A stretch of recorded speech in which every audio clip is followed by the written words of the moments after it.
There's a holy war going on within you, my friends, and it may not be grandiose, like you're fighting through heroin addiction or tremendous loss and grief and suffering, but it's there nonetheless, even if it's just against the forces of resistance, of weakness, of laziness, of the swirling and negativity that you often catch yourself in. We all have a battle. And one thing I want to recharacterize in this video is that battle, internal conflict, is okay. In fact, it's natural and it's good.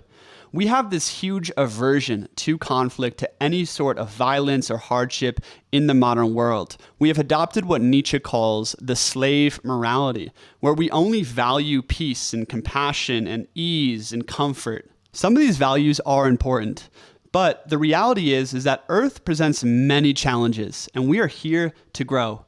And often growth looks heroic. And honestly, if you're too comfortable, if you're too at ease in your life, it's probably because you're not aiming high enough yet. If you aim as high as you can in this life, to the pinnacle of embodiment and flourishing, which is encouraged, this will naturally create conflict within, between who you are and what you could be. And as Abraham Maslow once said, what a man can be, he must be.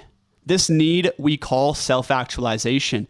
And we all feel this within, especially for those men who are connected to that transcendent principle within.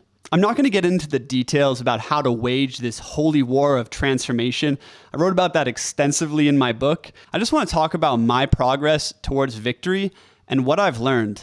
We all have this quote unquote little man within us. And this little man loves to seek pleasure, to pursue comfort and all things that feel comfortable or safe. And he avoids displeasure or hardship or suffering like the plague. He overreacts to fear, he overreacts to worry, and he's always swirling in some kind of pattern.